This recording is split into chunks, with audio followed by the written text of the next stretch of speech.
নমস্কার বন্ধুরা, ডলি রন্ধনশালা সবাইকে স্বাগত। আর আজকে তোমাদের সাথে শেয়ার করব দারুণ একটা ইউনিক রেসিপি। সয়াবিন আর পাঁপড়ের গুঁড়ো দিয়ে যে এতটা সুন্দর টেস্টি একটা রেসিপি বানানো যায় তা তোমরা কিন্তু না দেখলে বিশ্বাসই করবে না। এখানে আমি 100 গ্রাম পরিমাণ সয়াবিন নিয়েছি। আগে থেকে আমি একটা বড় বাটির মধ্যে জল গরম বসিয়ে দিয়েছিলাম। ফুটন্ত জলের মধ্যে সয়াবিনগুলো আমি দিয়ে দিলাম। এবার আমি সয়াবিনগুলো খুব ভালোভাবে সিদ্ধ হতে দেব। সয়াবিনগুলো এদিকে খুব ভালোভাবে সিদ্ধ হতে থাক, এই ফাঁকে আমি আরও একটা কাজ রেডি করে নেব। আর এই রান্নার জন্য আমি বড় সাইজে 3টে পাঁপড় নিয়েছি। আমি এখানে রান্নার জন্য মশলা ছাড়া পাঁপড়টাকে ব্যবহার করেছি। তোমাদের কাছে মশলা ছাড়া বা মশলা দেওয়া যে পাঁপড়গুলো হয়, যেটাই থাকুক না কেন সেটাই কিন্তু রান্নাতে ব্যবহার করতে পারবে। আমি এবার সমস্ত পাঁপড়গুলোকে ছোট ছোট টুকরো করে কেটে নেব।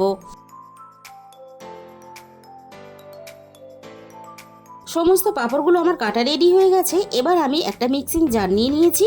এবার আমি এই সমস্ত টুকরো করা পাঁপড়গুলোকে মিক্সির জারের মধ্যে দিয়ে দেবো। সমস্ত পাঁপড়ের টুকরোগুলো আমি মিক্সির জারের মধ্যে দিয়ে দিয়েছি। এবার আমি সমস্ত পাঁপড়ের টুকরোগুলোকে খুব ভালোভাবে মিহি করে গুঁড়ো করে নেব। আর পাঁপড়ের টুকরোগুলো দেখো আমি যতটা সম্ভব মিহি করে গুঁড়ো করে নিয়েছি। এই রেসিপিটা বানালে তোমরা যেমন একদিকে পাঁপড়ের স্বাদ পাবে, তেমনই কিন্তু অপরদিকে সয়াবিনের স্বাদ পাবে। সমস্ত সয়াবিনগুলো খুব ভালোভাবে সিদ্ধ হয়ে গেছে। আর সয়াবিনগুলো খুব ভালোভাবে সিদ্ধ হওয়ার জন্য ফুলে কিন্তু দ্বিগুণ হয়ে গেছে। ঠিক এইভাবেই কিন্তু সয়াবিনগুলো খুব ভালোভাবে সিদ্ধ করে নিতে হবে। এবার আমি সমস্ত সয়াবিনগুলো জলে থেকে ছেঁকে তুলে নেব। আমি একটা বড় থালার মধ্যে সয়াবিনগুলোকে তুলে নিয়েছি। সয়াবিনটা যাতে খুব ভালোভাবে ঠান্ডা হয়ে যায় তার জন্য আমি এখানে 1 গ্লাস পরিমাণ জল দিয়ে দিলাম। এবার আমি সয়াবিনগুলোকে খুব ভালোভাবে ধুয়ে নেব। সয়াবিন এইভাবে একটু ধুয়ে রান্না করলে সয়াবিনের গায়ে যে গুঁড়োগুলো লেগে থাকে সেটা খুব ভালোভাবে ধুয়ে পরিষ্কার হয়ে যায়। আর তার জন্য কিন্তু রান্নার পরে বেশ খেতে ভালো লাগে। এবার আমি সমস্ত সয়াবিনগুলো অল্প অল্প করে নিয়ে সয়াবিন থেকে এভাবে চেপে জল ঝরিয়ে নেব। আর এইভাবে অল্প অল্প করে নিয়ে জল ঝরিয়ে আমি সয়াবিনগুলোকে মিক্সির জারের মধ্যে দিয়ে দেব। আমি এখানে সয়াবিনগুলো জল ছাড়া পেস্ট করে নেব। তোমাদের যদি অল্প পরিমাণ জল লাগে তাহলে কিন্তু একেবারে সামান্য অল্প পরিমাণ জলও এখানে ব্যবহার করতে পারো। সমস্ত সয়াবিনগুলো ঠিক আমি এইভাবে একটা পেস্ট বানিয়ে রেডি করে নেব। আমি সমস্ত সয়াবিনগুলোকে খুব ভালোভাবে পেস্ট বানিয়ে রেডি করে নিয়েছি। আর ওই একই থালার মধ্যে আমি পেস্ট করা সয়াবিনটাকে ঢেলে নিলাম। আর এইভাবে যদি সয়াবিন আর পাঁপড়ের গুঁড়ো দিয়ে একবার এই রান্নাটা করো তাহলে কিন্তু বারবার তোমাদের এই রান্নাটাই করতে ইচ্ছে করবে। প্রথমে আমি সয়াবিনের মধ্যে পাঁপড়ের গুঁড়োটাকে ঢেলে দিলাম। আগে থেকে আমি 2টো কাঁচা লঙ্কা আর অল্প একটু আদা পেস্ট করে রেখেছিলাম, সেটা আমি এখানে দিয়ে দিলাম। এবার আমি এখানে স্বাদ মতো লবণ দিয়ে দিলাম। আর এই লবণটা দেওয়ার সময় কিন্তু একটু খেয়াল করে দিতে হবে, কারণ পাঁপড়ের মধ্যেও কিন্তু লবণ থাকে। এবার আমি এখানে অল্প একটু জোয়ান দিয়ে দিলাম। অল্প একটু জোয়ান দিলে তাহলে রান্নার ফ্লেভারটা দারুণ আসে আর খেতেও ভালো লাগে। আর জোয়ান তো হজমের জন্য খুবই ভালো। আর এখানে দিয়ে দিলাম 1/2 চামচ পরিমাণ জিরে গুঁড়ো। আর সাথে আমি এখানে দিয়ে দেবো 1/2 চামচ পরিমাণ ধনে গুঁড়ো। আর সব শেষে আমি এখানে দিয়ে দিলাম 1/2 চামচ পরিমাণ হলুদ গুঁড়ো। এবার আমি সমস্ত উপকরণগুলোকে একসাথে খুব ভালোভাবে মেখে নেব। আমি আমার সুবিধা মতো চামচের সাহায্যে মাখছি, তোমরা তোমাদের সুবিধা মতো হাত দিয়েও মাখতে পারো।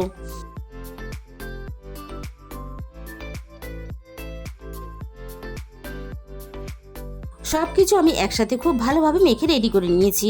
এবার এটাকে একটা সাইডে রেখে দেব। আর এই রান্নার জন্য আমি আগে থেকে মাঝারি সাইজে 3টে আলুকে সিদ্ধ করে নিয়েছিলাম। এবার আমি আলুগুলোকে হাত দিয়ে এভাবে একটু চেপে ভেঙে নেব।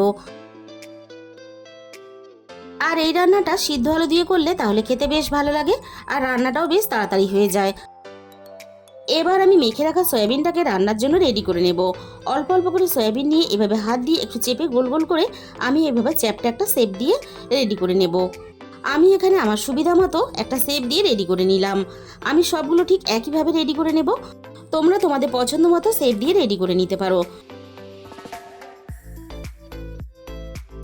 একঘেয়েমি সয়াবিনের তরকারি না বানিয়ে একবার হলেও তোমরা এই রেসিপিটা অবশ্যই ট্রাই করে দেখো। খেতে কিন্তু জাস্ট অসাধারণ হয়। সবগুলো আমার কিন্তু এখানে রেডি হয়ে গেছে।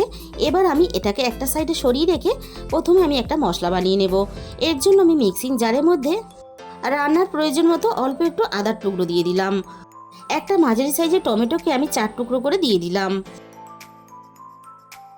এবার আমি এখানে একে একে গুঁড়ো মশলাগুলোকে দিয়ে দেব। প্রথমে আমি দিয়ে দিলাম হাফ চামচের একটু বেশি হলুদ গুঁড়ো, আর দিয়ে দিলাম আমি এখানে হাফ চামচ পরিমাণ ঝাল লঙ্কার গুঁড়ো, আর এখানে দিয়ে দেব হাফ চামচ পরিমাণ ধনে গুঁড়ো, আর এখানে দিয়ে দেব হাফ চামচ পরিমাণ জিরে গুঁড়ো। আর রান্নার কালারটা খুব ভালো আসার জন্য আমি এখানে দিয়ে দেব হাফ চামচ পরিমাণ কাশ্মীরি লঙ্কার গুঁড়ো। এবার আমি এখানে অল্প পরিমাণ জল দিয়ে দিলাম। এইভাবে সমস্ত মশলা একসাথে যদি পেস্ট বানিয়ে রান্না করা যায় তাহলে রান্নার কালারটা কিন্তু একেবারে বাটা মশলার মতো আসে। আর পেস্ট করা মশলাটা দেখে তোমরা বুঝতেই পারছো জাস্ট কালারটা অসাধারণ হয়েছে। এবার আমি মশলাটাকে একটা সাইডে রেখে দেব। এবার আমি মূল রান্নার দিকে চলে এসেছি। প্রথমে আমি কড়াইয়ের মধ্যে 4 চামচ পরিমাণ সর্ষের তেল দিয়ে দিলাম। সর্ষের তেলটাকে আমি খুব ভালোভাবে প্রথমে গরম করে নিয়েছি। এবার আমি এগুলোকে ভাজার জন্য একে একে তেলের মধ্যে দিয়ে দেব। বেশ কয়েকটা একসাথে আমি এখানে ভাজার জন্য দিয়ে দিলাম। আর ভাজার সময় কিন্তু গ্যাসের ফ্লেমটা মিডিয়ামের থেকে একটু লোতে রাখবে, তাহলে ভিতর থেকে সুন্দরভাবে ভাজা হয়ে যাবে। একটা সাইড আমি খুব ভালোভাবে আগে প্রথমে হতে দেব। প্রথমে কিন্তু উল্টাতে গেলে তাহলে কিন্তু ভেঙে যেতে পারে। একটা সাইড খুব ভালোভাবে হয়ে যাওয়ার পরে অপর সাইডটা আমি ভাজার জন্য ঠিক একইভাবে উল্টে দেব।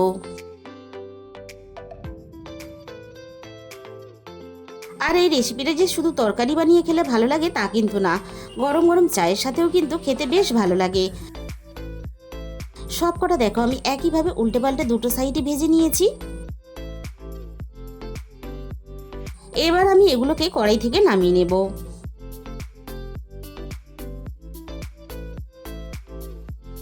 আর এই রেসিপিটা আমি নিরামিষভাবে বানিয়েছি। তোমরা যদি আমিষভাবে বানাতে চাও, যখন তোমরা সয়াবিনটাকে মশলা দিয়ে মাখবে তখন পেঁয়াজ কুচিটা ব্যবহার করবে। বাকি আমি সবগুলোকে একইভাবে তেলের মধ্যে দিয়ে ভেজে নেব।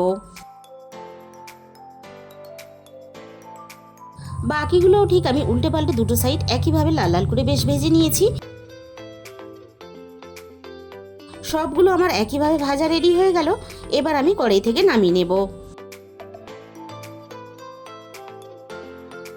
আবারও আমি কড়াইয়ের মধ্যে রান্নার জন্য প্রয়োজন মতো 3 চামচ পরিমাণ সর্ষের তেল দিয়ে দিলাম।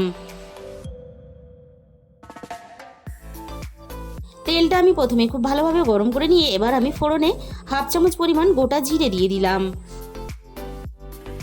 আর আমি এখানে ফোড়নে দিয়ে দিলাম একটা শুকনো লঙ্কা কুচি। এবার আমি ফোড়নটাকে কয়েক সেকেন্ড নাড়াচাড়া করে ভেজে নেব।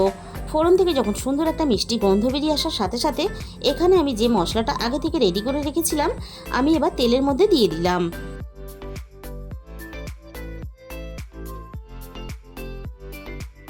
এবার আমি মশলাটাকে তেলের মধ্যে নাড়াচাড়া করে মিনিট 5 মতো কষিয়ে নেব। আর এইভাবে মশলাটাকে কষিয়ে নিলে তাহলে আদা টমেটোর কাঁচা গন্ধটাও চলে যাবে আর গুঁড়ো মশলার কাঁচা গন্ধটাও চলে যাবে। মশলাটা আমি নাড়াচাড়া করে খুব ভালোভাবে কষিয়ে নিয়েছি। দেখো মশলা থেকে সুন্দরভাবে কিন্তু তেলটাও আলাদা হতে শুরু করে দিয়েছে। এবার আমি মশলার মধ্যে আগে থেকে সিদ্ধ করা আলুটাকে দিয়ে দিলাম। এবার আমি এখানে রান্নার স্বাদ মতো লবণটা দিয়ে দিলাম। আর স্বাদের ব্যালেন্সের জন্য আমি এখানে অল্প একটু স্বাদ মতো চিনি দিয়ে দিলাম। যেহেতু নিরামিষ রান্না তাই অল্প একটু স্বাদ মতো চিনি ব্যবহার করলে তাহলে খেতে বেশ ভালো লাগবে আর রান্নার স্বাদটাও বজায় থাকবে। আর আমি এখানে দিয়ে দিলাম মিক্সির বাটি ধোয়া অল্প একটু জল। এবার আমি মশলার সাথে আলুটাকে নাড়াচাড়া করে মিনিট 2-3 মতো খুব ভালোভাবে কষিয়ে নেব। আর এই রান্নাটা সিদ্ধ আলু দিয়ে করলে তাহলে রান্নার গ্রেভিটাও বেশ মাখা মাখা হয় আর খেতেও বেশ ভালো লাগে।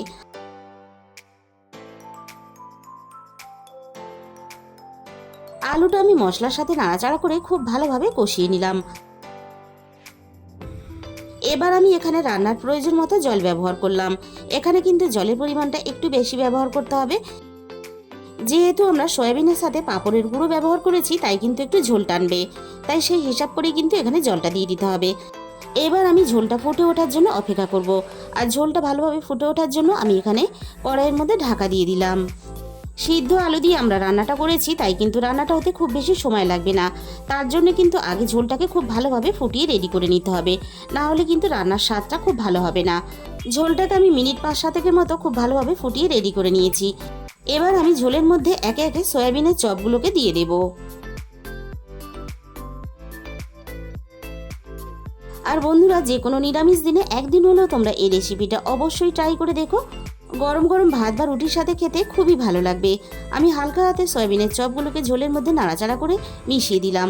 আর এগুলোকে দেওয়ার পরে ঝোলের মধ্যে আমি মিনিট 5-এর মতো রান্না করে নেব। খুব বেশিক্ষণ রান্না করলে তাহলে কিন্তু ভেঙে যেতে পারে। 5 মিনিটের মতো আমি রান্নাটা করে নিয়েছি। এবার আমি এখানে হাফ চামচ পরিমাণ গরম মশলার গুঁড়ো দিয়ে দিলাম। আর সাথে আমি এখানে 1 চামচ পরিমাণ ঘি দিয়ে দিলাম। যেহেতু আমরা পাঁপড় আর সয়াবিন একসাথে দিয়ে রান্নাটা করেছি, তাই কিন্তু অল্প একটু ঘি গরম মশলা দিলে রান্নার স্বাদটা কিন্তু দ্বিগুণ হয়ে যাবে। এবার আমি কড়াইটাকে ধরে এভাবে একটু ঝাঁকিয়ে ঘি গরম মশলা পুরোটা হালকা হাতে নাড়াচাড়া করে মিশিয়ে দেব। তাহলে বন্ধুরা, আজকের এই রেসিপিটা তোমাদের কেমন লাগলো অবশ্যই কমেন্টের মাধ্যমে জানিও। আর তোমাদের যদি আজকের এই রেসিপিটা ভালো লেগে থাকে, প্লিজ একটা ভিডিওতে লাইক করে দিও আর নিজেদের বন্ধুদের মধ্যে শেয়ার করে দিও। আর আমার চ্যানেলে যে সমস্ত নতুন বন্ধুরা এখনও পর্যন্ত আমার চ্যানেলটাকে সাবস্ক্রাইব করনি, এরকম নতুন নতুন রেসিপি পেতে অবশ্যই আমার চ্যানেলটাকে সাবস্ক্রাইব করে পাশে থাকা বেল আইকনটা প্রেস করে অল করে দিও।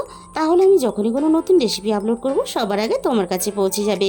আর তোমাদের মূল্যবান সময় দিয়ে আমার এই রেসিপিটা শেষ পর্যন্ত দেখার জন্য তোমাদের সবাইকে অসংখ্য ধন্যবাদ। আজকে তাহলে এই পর্যন্ত, দেখা হবে অন্য কোনো নতুন রেসিপির সাথে।